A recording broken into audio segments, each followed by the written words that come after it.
Shalom Alaikum Bishem Hamasyiah. Waalaikumsalam. Kita ketemu lagi pada saat ini dengan keadaan corona. Semua tutup pintu supaya tidak tertular. Kita tahu bahwa gereja adalah merupakan persekutuan orang percaya dengan iman yang satu, dengan penyembahan yang satu, dengan baptisan yang satu, dengan kepala yang satu. Berarti kalau demikian, kalau Kristus itu satu, maka gerejanya pun juga satu. Kenyataannya sekarang banyak gereja yang mempunyai ajaran-ajaran yang berbeda. Pertanyaannya adalah, apakah ini yang dimaksud oleh Kristus? Gereja dengan ajaran yang berbeda, dan mereka mempunyai alasan bahwa apa yang kuajarkan ini adalah dari Roh Kudus. Berarti kalau ini dari Roh Kudus adalah merupakan suatu kebenaran yang mutlak. Padahal Roh Kudus itu satu.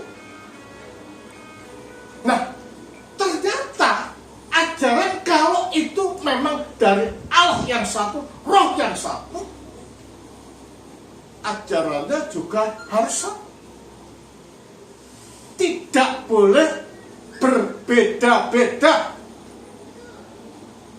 Kalau ajaran berbeda-beda berarti bukan bersumber dari Allah yang satu. Ya, nah kalau ini berbeda berarti ini adalah merupakan opini pribadi lepas pribadi atau hipotesis. Nah, dari sini kita dapat melihat di dalam bacaan ketika Yesus melayani mereka berbondong-bondong datang kepada Yesus untuk apa? Untuk mendengarkan ajaran. Untuk apa? Untuk dapat mengerti tentang paran daripada hidup, yaitu tujuan daripada hidup.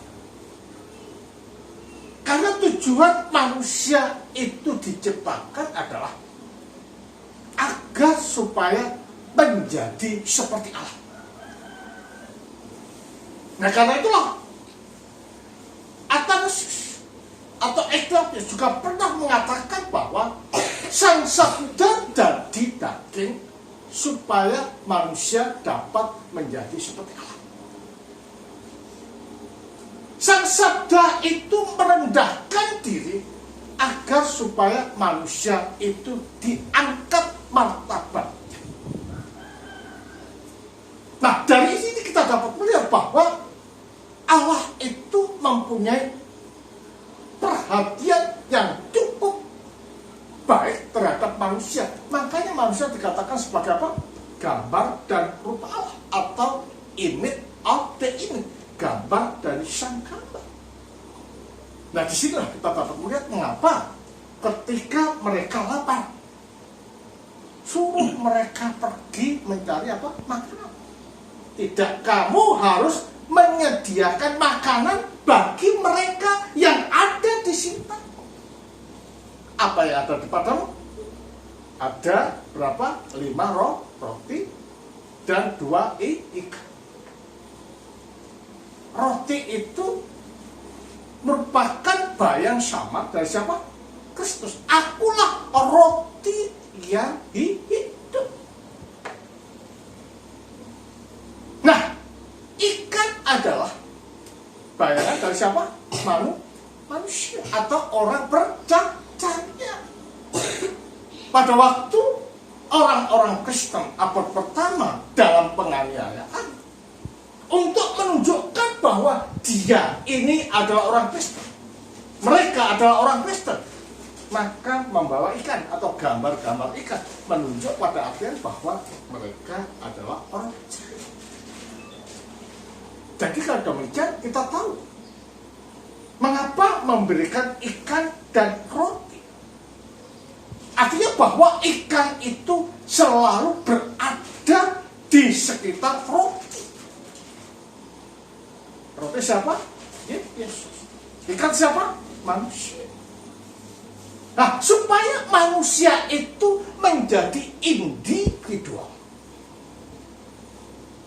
atau pribadi-pribadi yang tersatukan melalui sakramen, maka perlu adanya kesatuan yang membentuk apa yang dinamakan dengan individu. Jadi kita harus tahu, kalau kita bicara hanya pribadi berarti kita berbicara tentang sebagian manusia. Nah, kita disatukan dengan Kristus itu supaya kita menjadi keseluruhan manusia. Makanya dikatakan sebagai apa? Individu. Nah, kesatuan kita dengan Kristus melalui sakramen yang dikatakan di sini adalah apa? Sakramen perjamuan kudus yang dibayangsamarkan Yesus memberi makan 5.000 orang ini adalah sebagai wadah di mana manusia disatukan, wadah di mana manusia dimanunggalkan, wadah di mana manusia itu menjadi kelengkap atau manusia yang utuh. Berarti kalau demikian di dalam gereja tidak ada serpian manusia. Yang ada adalah kelengkapan dan keseluruhan manusia. Karena itulah, maka kalau ada mengatakan yuridiksi atau mengatakan denominasi itu tidak pernah terlintas di dalam benak para rasul untuk memecah-mecah gereja. Makanya kesatuan melalui baptisan dan perjamuan kudus ini adalah merupakan wujud bahwa kita ini gereja, kita ini satu, kita ini utuh. Sehingga dengan demikian keutuhan inilah yang menjadikan kita kuat. Keutuhan inilah yang menjadikan kita ini tidak terpecah-pecah. Keutuhan inilah yang menjadikan kita terterangi oleh rahmat ilahi. Saudara, kita melihat ketika kita dibaptis bahwa kita mengenakan apa? Berjubahkan ke Kristus di dalam Galatia 3 ayat 27. Ya, berjubahkan Kristus artinya bahwa ketika kita dibaptis, maka di dalam hidup kita tidak ada ya. Yang ada adalah Kristus, yang nampak adalah Kristus. Makanya sikap dan karakteristik kita harus mengimplementasikan Kristus. Nah, kalau orang mengajarkan sesuatu yang tidak sesuai dengan Kristus, itu bukan adalah Kristus. Dikatakan di sini di dalam Matius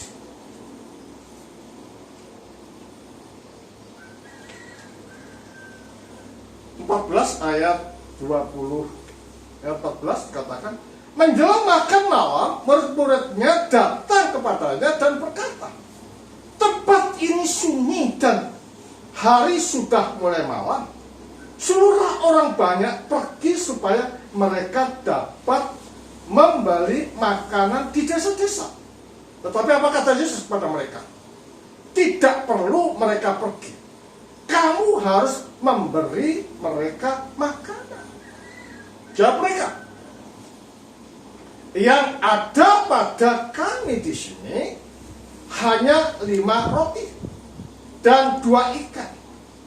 Yesus berkata kepada mereka, bawalah kemari kepadaku. Ya, hanya 5 ikan, ya, 2 roti. Bawa ini kemari. Secara logika 5 ikan 5 roti lima roti 2 ikan itu tidaklah masuk akal untuk memberi makan 5.000 orang. Ya kan? Nah, mengapa dia mengatakan bawalah itu? Menunjuk pada artian bahwa Yesus ini bukan sekedar manusia, tetapi Yesus ini adalah jelmaan Sang Firman yang dari kekal sampai kekal ada di dalam Allah. Makanya 5 roti dan 2 ikan bisa memberi makanan pada orang yang kelaparan yang ada di kitab Yesus. Nah, dari sini kita dapat melihat pada saat itu gereja sudah ada belum? Belum. Berarti kalau demikian memberi makan 5.000 orang dengan 5 ketul roti dan 2 ikan adalah merupakan bayang samar tentang perjamuan kudus. Nah, ikan itu selalu ada di sekitar cawan. Ya apa? Cawan perjamuan kudus. Ada di sekitar roti yang adalah Kristus itu sendiri. Makanya dikatakan bahwa perjamuan kudus ini adalah merupakan perjanjian baru. Jadi perjanjian baru ini bukan kitab ini, bukan. Tapi perjanjian baru itu adalah menunjuk pada perjamuan kudus. Dan mengapa kitab ini dikatakan sebagai perjanjian baru? Karena yang menulis Alkitab itu adalah orang yang berada di sekitar cawan atau cawan perjanjian baru. Sehingga tulisannya dikatakan sebagai perjanjian baru. Dan sini kita dapat melihat bahwa adanya perjamuan kudus itu telah dibayang-samakan bahkan sebelum gereja terbentuk secara fisik. Tujuannya apa? Tujuannya adalah supaya manusia itu manunggal. Sehingga dengan demikian di dalam gereja budaya bukan menjadi halangan kita untuk menyatu. Bahasa tidak menjadi halangan untuk kita bersekutu. Ya, kulit tidak menjadi halangan kita untuk bertegur sapa. Karena apa? Karena di dalam gereja ini keutuhan manusia dikembalikan. Atas dasar inilah, maka Paulus dalam Korintus mengatakan bahwa apakah Kristus terbagi-bagi? Karena di sana apa? Ada perselisihan, membentuk golongan-golongan, golongan Kefas, golongan Apolos, golongan Paulus dan lain sebagainya. Tidak. Gereja itu satu. Gereja itu utuh. Gereja itu lengkap. Perpecahan tidak harus terjadi di dalam gereja. Karena itulah, maka kalau orang mengatakan aku adalah gereja Kristus, maka ajarannya harus satu, baptisannya harus satu, etnosnya harus satu, kepalanya harus satu, liturginya harus satu. Atas dasar inilah saudara, maka terbentuknya gereja di sini adalah membawa manusia untuk menyatu dengan Kristus. Nah, ini adalah merupakan takdir kita, karena kesatuan dengan Kristus berarti kita dikembalikan pada posisi ketika manusia diciptakan tak bercacat di hadapan Allah. Dengan demikian, kita menjadi gereja adalah tujuannya untuk dapat masuk di dalam tujuan yang telah Allah tentukan, menjadi gambar Allah yang tanpa dosa. Karena itulah betapa pentingnya perjamuan kudus.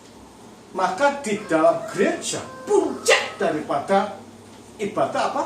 Perjamuan kudus. Makanya gereja dikatakan sebagai jemaat yang menyembah. Karena apa? Karena kita mengambil tubuh dan darah Kristus, dan itu adalah merupakan puncak daripada ibadah liturgi kita. Bahkan perjamuan kudus dikatakan sebagai obat ketidakbinasaan. Ya, jadi dengan kita mengambil perjamuan kudus, jangan takut dengan corona, ya, jangan takut.